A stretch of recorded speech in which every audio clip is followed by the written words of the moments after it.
तो चलिए आज बात करते हैं उस एक खबर की जिसका लाखों गेमिंग फैंस को ना जाने कब से इंतजार था। सवाल ये है कि क्या ड्रीम 11 सच में एक जबरदस्त वापसी करने जा रहा है?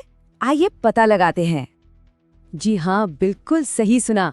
ये खबर उन करोड़ों गेमिंग फैंस के लिए किसी ताज़ी हवा के झोंके से कम नहीं है जो महीनों से इस प्लेटफॉर्म की वापसी का इंतजार कर रहे थे।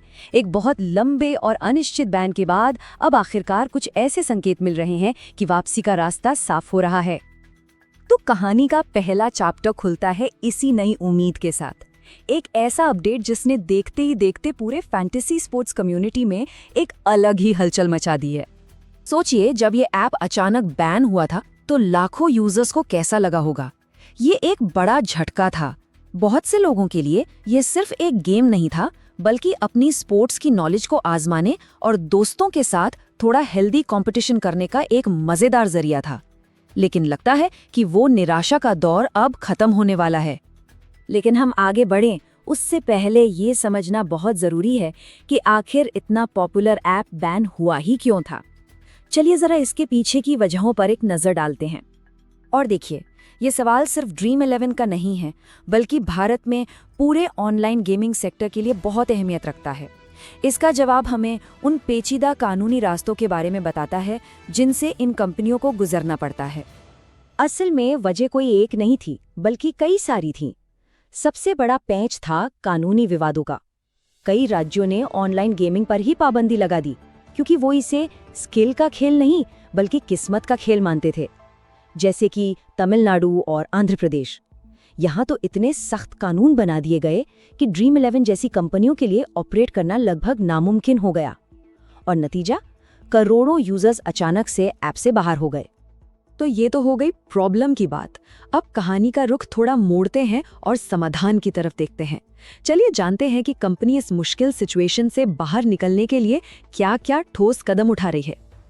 कंपनी की जो वापसी की स्ट्रैटेजी है ना, वो मोटे तौर पर 3 हिस्सों में बटी है। पहला, सरकार और रेगुलेटरी बॉडीज के साथ मिलकर काम करना ताकि नियमों को लेकर कोई कंफ्यूजन ना रहे। दूसरा, ऐप में ही जरूरी बदलाव करना ताकि ये हर राज्य के कानून के हिसाब से चले। और तीसरा, यूजर की सेफ्टी को बढ़ाना। हो सकता है बेहतर एज वेरिफिकेशन या रिस्पॉन्सिबल गेमिंग जैसे फीचर्स डालकर, ताकि पूरा एक्सपीरियंस सुरक्षित रहे। और देखिए, कंपनी का ये जो ऑफिशियल बयान है वो उनके कमिटमेंट को और भी मजबूत करता है। इससे यूजर्स को ये भरोसा मिलता है कि उनकी सेफ्टी को सबसे ऊपर रखा जा रहा है, ताकि आगे चलकर ऐसी कोई दिक्कत फिर से ना आए।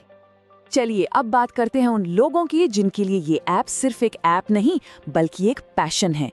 जैसे ही ये खबर बाहर आई, यूजर कम्युनिटी का रिएक्शन तो बस देखने लायक था। मतलब खबर आई नहीं कि सोशल मीडिया पर हैशटैग्स और मीम्स की बाढ़ आ गई। लोगों ने इसे सिर्फ एक वापसी नहीं कहा, बल्कि इसे असली वाला कमबैक का नाम दिया।